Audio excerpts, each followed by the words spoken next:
Welcome back to the channel, lads. It's episode number 56 of our Tranmere Rovers Road to Glory career mode. It's gonna be same again today. Get some contract extensions and play a few games. Lauritsen, though, since we sold him to Braga, has been in an exceptional run of form, apparently. No surprise, though. We always knew he had the quality, but we had to sell him for financial reasons. It was nothing to do with his footballing ability. He's an exceptional player, and it's no surprise to see him doing well in the Portuguese league. I mean, we still miss him, even though we have been doing quite well ourselves. His replacement, the likes of Raul Martinez, Didac as well, both players have looked good. Not as good as Lauritsen, but in terms of having two players in that position, it's made a difference for us. We'll go straight into the contract extensions here, and after that we have got the game against Wolverhampton Wanderers in the Carabao Cup. We've got Tottenham, we've got FCSB, Brentford, Manchester United in the Premier League as well. I think the likes of Charlie Savage and Harvey Vale deserves new contracts now. They've both been on the same contract since we brought them in a couple of seasons ago. Charlie Savage, I felt, was exceptional last season. He's hit a little bit of a plateau at the moment, though, in terms of his growth. But I do think with a good season under his belt, he will go on to improve. And again, he's only 26 years of age, so he's got room there for improvement. Exactly the same as Harvey Vale, maybe not quite as good as Charlie Savage last season, but I think he can only get better as well. And in terms of what I want from our white player, he's just the perfect prototype. You know, he's good on the ball, he's pacey, he's got good finishing ability. He's also very good defensively, which you need when you play a three at the back formation. And I think I will trust him, even though in terms of goals and assists, he's not quite picked up this season as of yet. He's only scored he's only got the one assist in 8 appearances, or 9 in all competition if you include the Conference League. But he's only going to improve in that position. It's not all clicked at the moment with the new system. Although we're doing quite well, I still think we can get much better. But let's go on and start and sort out the contract here, starting with Charlie Savage. These contract extensions are costing us a fortune right now. I mean, we finished the transfer window with just under £9 million in the transfer budget, but look what is left, just under 3 million.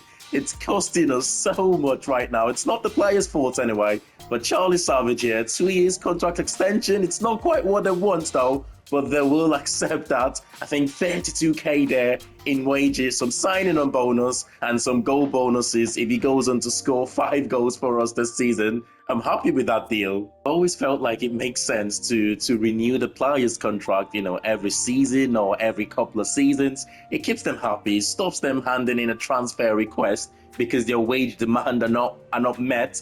And when you've got a happy squad, you tend to actually do well, I have realized. But submit that offer there, 32.5k, signing on bonus of 300k, 5 goals. Hopefully he should get 5 goals this season, playing from out wide for us. I know it looks, I mean, when you think about it, it's a defensive position, but the way we play, it's actually attacking for them, the white players, because they go forward a lot. We tend to keep possession a lot. We tend to build up from the back, and yeah, they get involved in the goal scoring position. But hopefully he does score 5 goals this season. But that's it then. In the next episode, we will do a couple more. It's looking quite nicely balanced there in terms of the wage structure right now. Richard Coney, our highest paid player. You've got Kerr Gibb in second, the likes of Harvey Vale, Webster, and Charlie Savage. Similar wage there for all 3 of them. And in terms of their ratings, similar type of players as well. And then you've got Chambers, who we signed on a free. I'm surprised we got away with 30k there, given that he was 77 rated at the time of signing him. But we've got the likes of Dekar, Galimuna, Humphreys to maybe sort out before the end of the season. There's no rush though, still a lot of time there. But without further ado, let's go straight into our first game of today's episode. Now, we seem to be playing against Wolves more than any other team right now. At the start of the save, the first 3 or 4 seasons or so, it was Arsenal. It seems to be every season in the cup competitions it was Arsenal. But now it's Wolverhampton Wanderers. Bernardo Silva, player to watch. We played them 4 times last season, and I think we won 3 of them, at least 3 of them last season, and 1 of them ended up as a draw. We never lost to them last season. They play a similar formation to ourselves. Nelson starts up front for us. for this one. I mean, resting Kone for this game. Big game though for Nelson. Hopefully he can get a goal here. Wolves play 5 at the back formation, which I find it so easy to break down that defensive line. The fullbacks or the wing backs don't tuck inside at all. I mean, they've got a tough team, you know. The likes of Fatih is starting for them. They've got Chiquinho as well, starting in one of the attacking lineups. That's a good ball to Harvey Vale.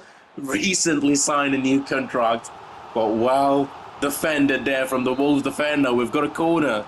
Charles Savage gonna try and in-swinger with this one in. Oh! It's the big man, Billy Kumetia, with a number 3. We've actually scored from a cross. We've actually scored from a corner. I cannot believe it. So I don't think the last time we scored from a direct cross like this, I honestly cannot remember. Now, we've scored from corners, don't get me wrong, but it's a different type of, we sort of work it short and then put the cross on the box. To score directly, that is so good, you know. But 32 minutes into the game here, Wolves on the attack now. This is what I'm talking about, though. The likes of Harvey Vale and the new signings have just done so well. I think that was it Dedic that won the ball back for us? Or Didac? I keep calling him Dedic for some reason, but that is the second. I said it was a big game for him here, for Nelson. He seemed to have is adapted quite well into the team, especially in that number 10 position. It's good to give him an opportunity to play as a striker in this game, which we haven't done too often since we signed him. But Wolves have been forced into an early substitution there, I believe. It was Chiquinho being replaced by Musa Diaby. Again, we win the corner on the near post. Something might have been fixed, you know, from the corners, because we seem to be winning the first ball from corners more often than not now. But that's a good ball. Oh, it's a good ball to Nelson. Nelson gets his second of the game, and surely that is game over now in the first half. It's so easy to play against Wolves, you know. It's really, really easy. And I'm not sure why we find it so easy to play against this team, but not much have gone on in this second half so far. Oh, talk about going from back to front very quickly. This could be one for Wolves. It's Gabriel Jesus. Big save from the goalkeeper. Oh, he came out. Oh, I cannot believe he never scored from that, you know. Goalkeeper came out, made himself big, and of course, in doing so, preserved his clean sheet. It's a 3-0 victory for us. It's a cup competition. It didn't really matter how we won the game. The most important thing is that we got the job done and we progressed to the next rounds of the competition. And to do it in style, even better. And it's 8 goals already for Richard Kone this season. He's having his best start ever to a season at Tranmere Rovers. Up next year is Tottenham. It's at the HSBC Arena, of course. Unbeaten in the league, unbeaten in all competition against a struggling Tottenham side here that are just about the relegation places right now. 15th in the league. Their last 5 games, though, they have picked up a little bit of form. I think it's 2 wins, 2 draws, and just a defeat for them. So they are beginning to pick up momentum. They are beginning to pick up a little bit of form. They've got Hincape and Christensen as the 2 centre-backs there. Chukwueze, we know his pace have caused us troubles in the past. Ricardo Pepi up front. They have got Martin Zubimendi, one of the midfielders. It's one of those games where, I mean, it's the finals of the Carabao Cup from last season, wasn't it? When we got a dramatic victory, header, of course, from Richard Kone to win that one for us. Got himself a brace in that game, well defended there from the Tottenham fullback. They win the first header, though. This is what I'm talking about with Jalen Neal. He's got to improve in that sort of 1v1 aerial ability. He's got to win his headers. He's got to do that a little bit more. And right now, he's struggling with it. But City have gone in front against Newcastle. Come on, Zubimendi plays in Pepe. Pepe goes straight into the hands of the goalkeeper. It's been a 50-50 game so far. Not many chances created. I mean, the games against Tottenham is always lively, but not on this occasion, not in the first half. Kone managed to skip past this man trying to ding the goalkeeper. Oh, maybe I should have just smashed that one home. I tried to be too cute. I tried to be too clever. And the goalkeeper made a big save there. Thibaut Courtois, of course. He always makes himself big in those sorts of occasions, doesn't he? Very good goalkeeper. In one-on-one situation, the referee is surely going to pull that one back for a free kick. And it's a yellow card for Miguel Gutierrez. He's been terrorized on that left-hand side. Today, I've got to be honest, the likes of Harveyville, the likes of well cleared there defensively by the Tottenham centre-back. But in terms of Harveyville and Kergib, they have terrorized Miguel Gutierrez. It was only a matter of time before he picked up a yellow card to the fair. He's given away a couple of free kicks before then. But going into the break here, it is still 0-0. Oh, that's excellent care, Gabe. There's Gutierrez again, struggling to get. He's struggling right now. Is he going to bring it down? Yes, he is. Oh, my God. That's a red card. Second yellow card for the Tottenham's left back. He's had a horrible game. It's a second yellow, and it's a red card. And against 10 men, surely we fancy our chances right now. 50 minutes into the game as well, Chukwueze have been sacrificed here. It looks like it will be a defender coming on to make them a back four again. It's Galamuna, who's looking a little bit tired right now. Driscoll, the run of Richard Kone. Oh, he skips past his man again. Too easy. Oh, that we have had two excellent opportunities in this game and really should be in front right now. It's substitutions for Tottenham. We're going to make changes of our own here to freshen the team up.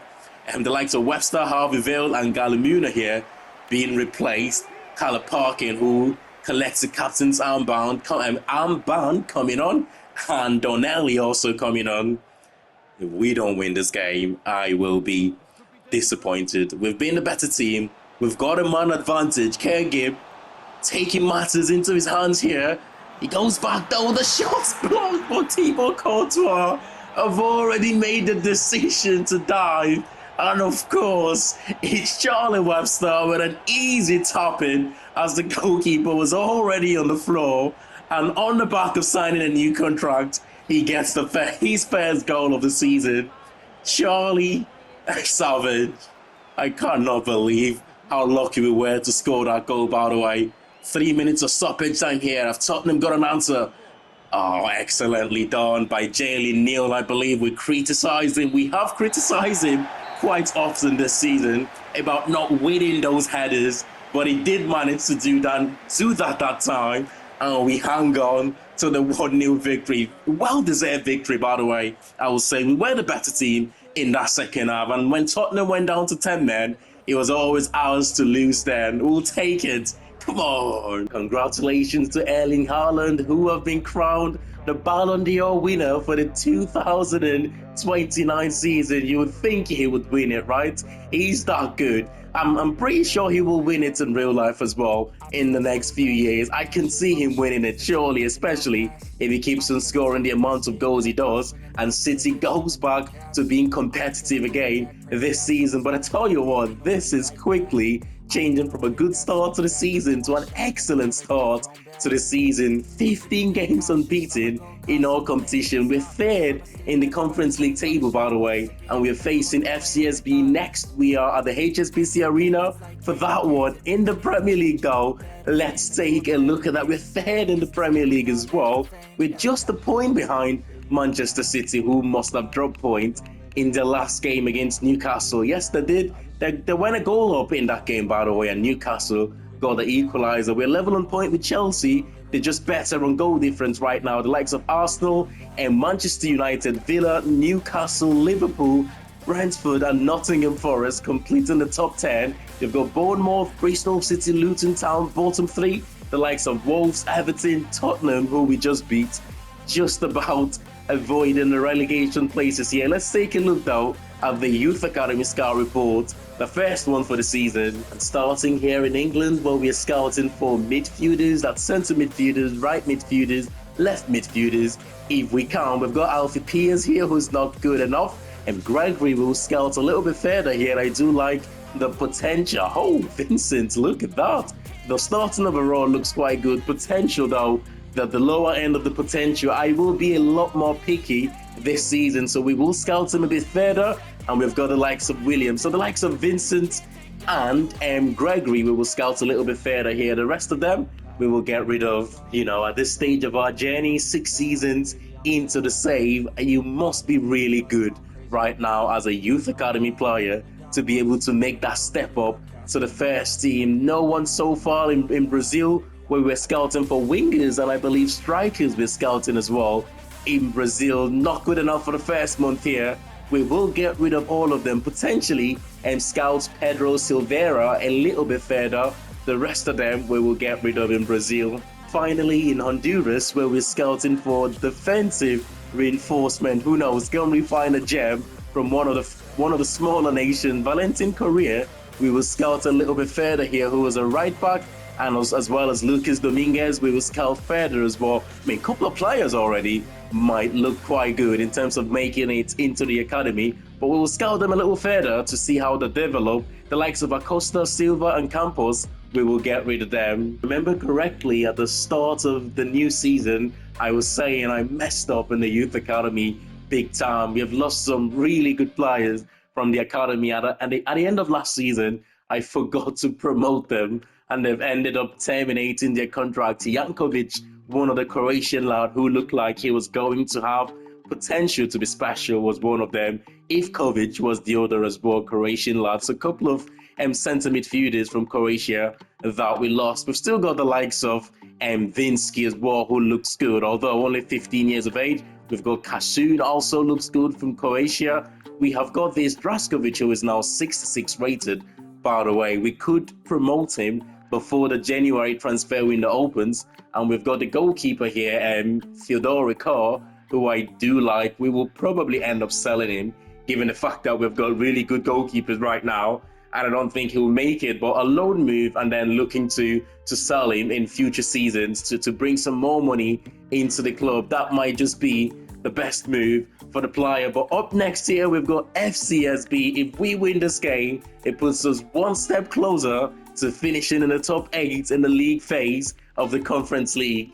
I think whilst I'm a little bit surprised about the good start to the season, that is more in the Premier League. In terms of this competition, the Carabao Cup, given that we're a full-star team, playing against teams like Motherwell, playing against teams like FCSB, I honestly fancy our chances. I think the league phase without sounding too carried away, I think the league phase will be a walk in the park for us. Where the competition begins is once we go into that next stage. Hopefully I haven't spoken too soon, but Nelson starts in the number 10 position for us in this game, and we've made few changes as well to the starting 11. Donnelly starting as the right wing back. Man, I don't know anyone from their team.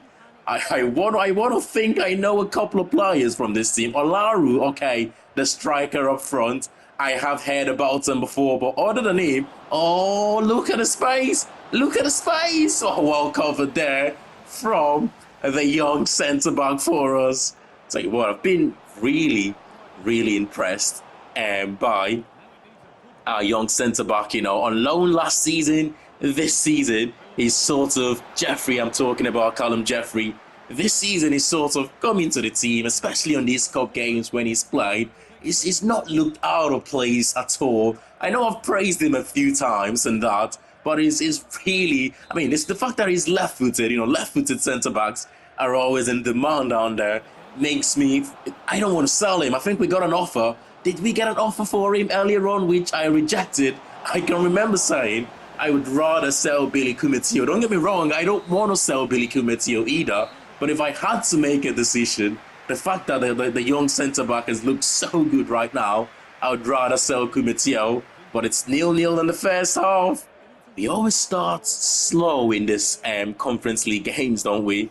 It was the same against Motherwell. No goals in the first half, and we went on to see, oh, what a cross to the far post.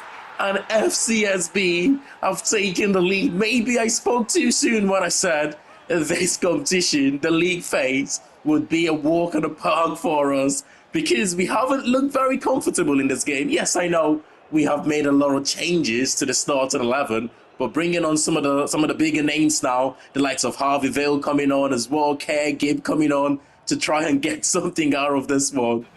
It's really not good to underestimate your opponent, and I feel like I've slightly done that in this game. I don't know too much about FCSB. Look, I took the game seriously still, don't get me wrong. Oh, what a ball! What a ball! It's Harvey Vale again, another player who has signed a contract at the start of today's episode, scoring a goal for us. It was Charlie Savage before, and now it's Harvey Vale. Oh, we could maybe go on to win it. We could go on to win it. Martinez, just couldn't play in. Richard Kone there, I believe. I mean, we've got a point from it. We've got a draw at the end, but not our most impressive game, if I'm being honest. First half was really quiet. Second half was quiet as well. But we created a couple of chances our own. I think on the balance of play, both teams probably deserve the point in this one. But let's go to the next one. And up next is Brentford at the G-Tech Community Stadium. And to be fair, when we've faced Brentford in the past, I've always sort of thought it was going to be a game full of goals. And most often than not, it tends to be the case, especially they have got the top scorer in the league right now with 9 goals, I believe, to his name, Joao Pedro. It's a good team, you know. Fagioli in midfield there. They've got Fabio Carvalho, who they signed from Liverpool. They've also got Pedro up front. He's just signed for Chelsea in real life, hasn't he? Scored a cracking goal in the Club World Cup as well against Flamengo, the Brazilian side. What a goal. Scored a brace in that game, actually. And I think, although he's not a prolific player, really, I actually think this season, moving to a team like Chelsea, who tends to create a lot of chances, that might see things change a little bit. I wouldn't be surprised if this is the first season he goes on to score, 20 plus goals, maybe, judging by how he started life at Chelsea. Excellent start against Flamengo. Like, he's a good player, I don't think he's an out-and-out striker, to be fair. I think he's one of those players that like to drift around. But to be fair, Maresca is a coach that likes strikers like that, which is why I'm a little bit surprised. They also signed Liam Delap because he's that vocal point. He likes to run the channels, but he's not as technical as maybe, that's a good ball to Carvalho. Bergstrom makes himself big. But yeah, Liam Delap. Liam Delap is not as technical as the likes of Jackson. He's not as technical as Joao Pedro, certainly. We're struggling here in the opening 22 minutes in this game. If any team looks like they're going to score right now, it's the home team. And to be fair, I'm a little bit surprised they haven't scored as of yet. They've created some good opportunities in this game. Chambers gets away from his man. It's not the quickest of players. We know he's technically good though. Big tackle there to send that one out from a corner, for a corner, which we have looked dangerous in recent times, especially that game against Wolves. Bekumetio scored a goal.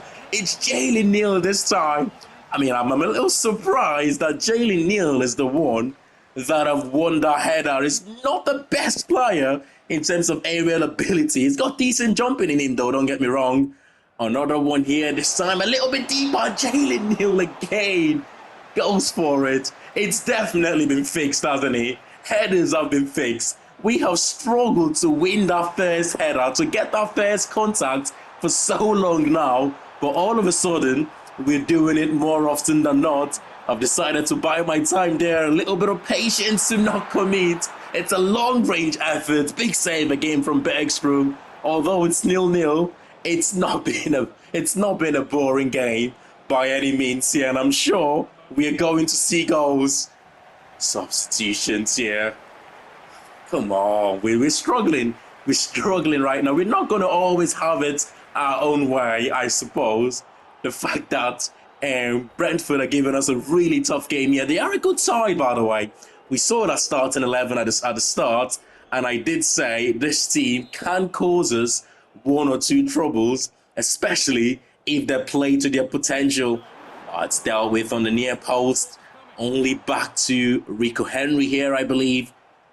Little dink pass, we win the header, but only straight to Sevenberg. Cross to the far post. Dealt with by Humphries. Counter-attacking opportunity could present itself here. If we can get it right, care game still going. There's a little bit of space there. Harvey Vale has made a decent run, and it's Richard Kone holding his own. Back to Harvey Vale, surely this is the one.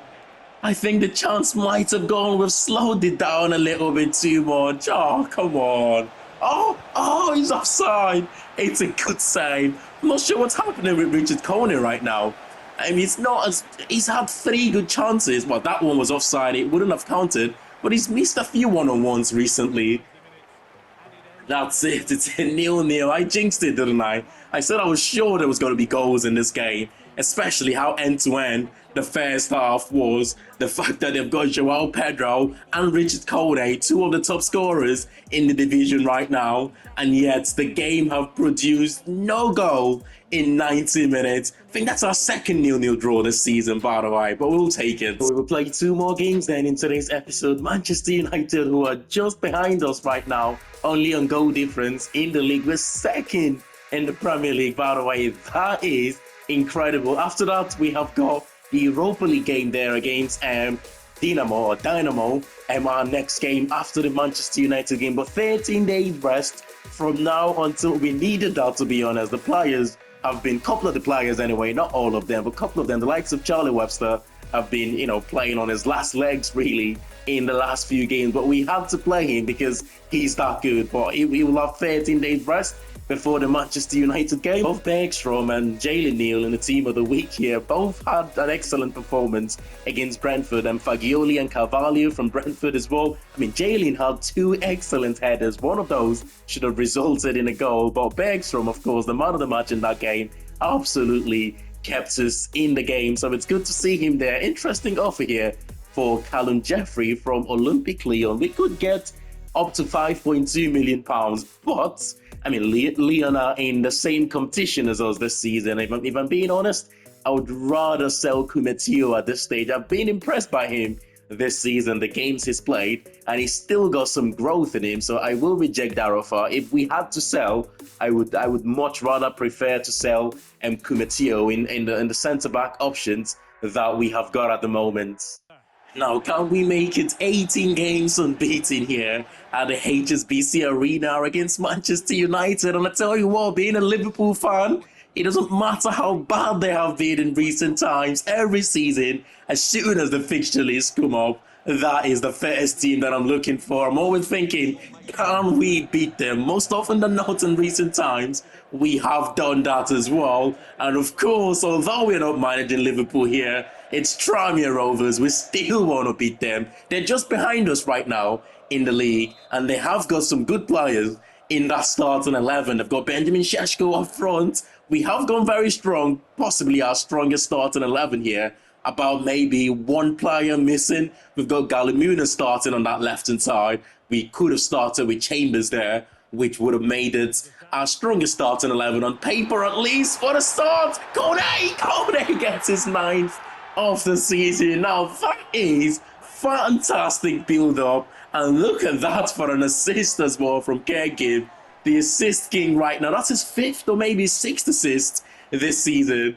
Oh, what a start. 4 minutes into the game, Richard Kone gives us the lead here at the HSBC Arena. I can't believe this is happening. At some point, we're going to lose a game, right? At some point, I don't see us going unbeaten this season. At some point, that defeat is going to come. But right now, although it feels a little bit ridiculous, I am enjoying every step of the way. The shot's blocked. There's a corner here.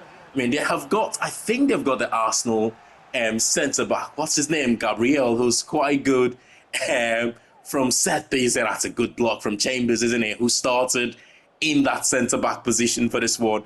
For these big games, by the way, I do prefer starting with Chambers as one of the centre-backs. I don't mind Dekar starting either. There's not much in terms of difference to pick from both players in that centre-back position. They're both quick, they're both agile, they're good in the tackle. Oh, that's a big save, but maybe Dekar is just slightly better in the air. But Galimuna, certainly, I like to start him out wide in these bigger games. He offers us that threat in terms of counter-attack. He's much quicker, he's much better in terms of his one-on-one. Galimuna out wide. Oh, that's a good control from Richard Kone. Look at that though for feet, nice and lovely. Goes back here to Martinez. Martinez with a back heel to Kengin. Kengin, Harveyville, he scored his first goal against who was it? I can't remember now in the Europa League. And he's also scored his first goal of his Premier League campaign, second of the season for Harveyville. When we gave him that contract, right, Harveyville, I did say, although it's not the best start in terms of goals and assists for the season just yet, he's made some good saves here, you know, Bergstrom. Although it's not been his best start in terms of goals and assists, I think he can get into double figure this season in goals and in assists as well. Anything less than that, it's a little bit of a quiet season for him. He's got all the attributes to be a fantastic player for us, Harveyville, in that position. Marcus Rashford had been sacrificed here in the first half. I mean, when you play so bad as Manchester United have played in this game, no surprise, and Ruben Amorim, the manager, made a substitution in the first half, taking away Marcus Rashford. Oh, he's offside, surely. Surely he's not. He's not offside. And Benjamin Šeško pulls one back with 3 minutes to go here. It could be squeaky bum time for us, but I do think we will manage to hang on here and collect all 3 points. And we do so.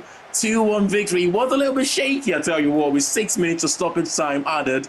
But we did manage to just ride through the bumpy situation for us in that final few minutes. 2-1 victory. The unbeaten run continues. 18 games unbeaten. What a start to the season. Let's play one more then in the Conference League right here against Dynamo to finish today's episode. It is at the HSBC Arena. We started well in this competition as well. I'm not quite sure though why, in terms of how we perform in this competition, we don't perform well in the first half. We seem to get better in the second half. Maybe it's because we make a lot of changes going into this game. The likes of Parkin and Didac starting as our two centre midfielders in this game. Again, once again, another team that I don't think I can tell you I know one player in that starting 11. It's fun though, because you get to learn new things about new teams. But some of these teams, yeah, I have heard about Dynamo before, as I said when we got the league fade. But look at the space here for Donelli. Almost a tap in there for Richard Kone, who's looking to continue his excellent goal-scoring form this season. That was a save. Surely it looks like the goalkeeper got a touch to it, but the referee says it's a goal kick. Once again, another first half where we have been quite quiet in this game. Oh, that's excellent, Kumitio. Yeah, we have had that big, I don't want to say big opportunity. It was a tight angle. He was quickly closed down, Kone, for that opportunity. Oh, nicely done there, Alex Driscoll. Surely this one, it's a big save. I want to say it again, but the first chance the referee gave us a goal kick. Oh no, he's down.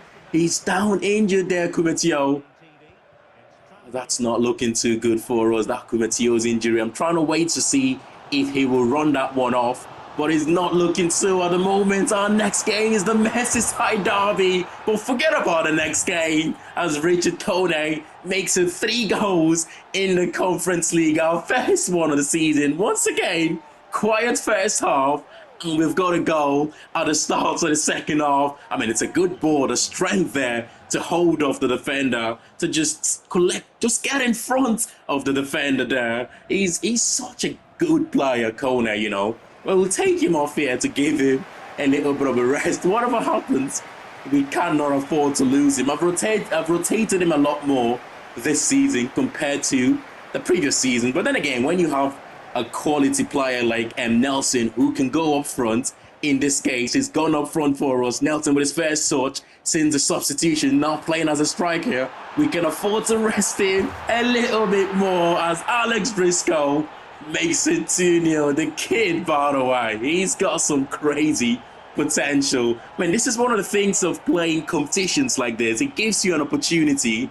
It really gives you an opportunity to play players that you would not have given so many games. If we went in the Conference League this season, the likes of Driscoll, I don't think would have played too many games. We might have even considered sending him out on loan this season. But the Conference League meant we have a few more games to play. And so far, I believe he's played most of the Conference League. But we have conceded a goal, which we tend to do in these competitions. I mean, if you're a betting man, you will always put your money on both teams to score in our Conference League campaign. So far, that is the third one, the second for Alex Briscoe, and that is game over. Not that it would have mattered anyway, but Nelson again showing that link-up play, playing as a striker, but still linking up the game for us with an assist there. And it's a 3-1 victory. I remember just like the Motherwell game, no goal in the first half, and we had gone on to score 3 or more goals in the second half. The Motherwell, I think it was 5 goals in total in the second half. This one, it's 4 goals in the second half. I'm not quite sure what is happening, the reason why we have quiet first half, and then we turn it up in the second half. Maybe, like I said, it's because we rotate heavily in these games. It takes us time to get used to the team. I tell you what, this is becoming a little bit ridiculous right now, isn't it? 19 games unbeaten in our competition. To be fair though, I always thought that the Conference League was going to be a walk in the park for us, especially in the league phase, and that's exactly what's happening right now. But in the league, I did not expect to be second after 12 games played, and we're still unbeaten. We're 3 points behind league leaders Manchester City, the likes of Arsenal and Manchester United, completing the rest of the top 4 there. Liverpool in 8th. You have got the likes of Tottenham 15th in the league. I mean, they're just about above the relegation places right now. Bournemouth, Bristol City and Luton Town all in the bottom 3. The likes of Wolves, Everton, Spurs, still a long way to go for those teams to be free from those relegation places, if you will. In the Conference League though, I was just about to check that. I'm not quite sure. I've gone all the way to the home screen. We're 4th in the league phase of the Conference League. Bromby tops the group stage there with 12 points from their opening 4 games. The likes of Hajduk Split, you've got Juventus, of course, ourselves, the Portuguese side, Braga. You've got Istanbul, Besiktas, the Turkish side, Molde in there, the likes of Ajax. You've got Olympic Lyon in the top 10. So we are in a good place as well in terms of the league phase. In the Conference League, I always thought we're going to have it easy in the league phase, certainly until you start going into those knockout phases when it will get a little bit difficult. But Joao Pedro leading the race for the Golden Boot right now, 11 goals. Alexander Isak in second. Kone is up there as well. He scored 9 goals this season. The likes of Endrick of Liverpool, who scored 8. It's so close between the top 10, isn't it? Fabio Silva of Bournemouth there on 6 goals. Assist, you've got Kerr Gibb leading the way, 6 assists in 12 games. He's having a good season so far, isn't he? Clean sheets, Bergstrom, of course, 6 clean sheets in 11 games. But smash a like on the video if you have enjoyed this one. And of course, subscribe to the channel if you're new to it. And I'll see you all in the next one. Thanks for watching, and bye for now.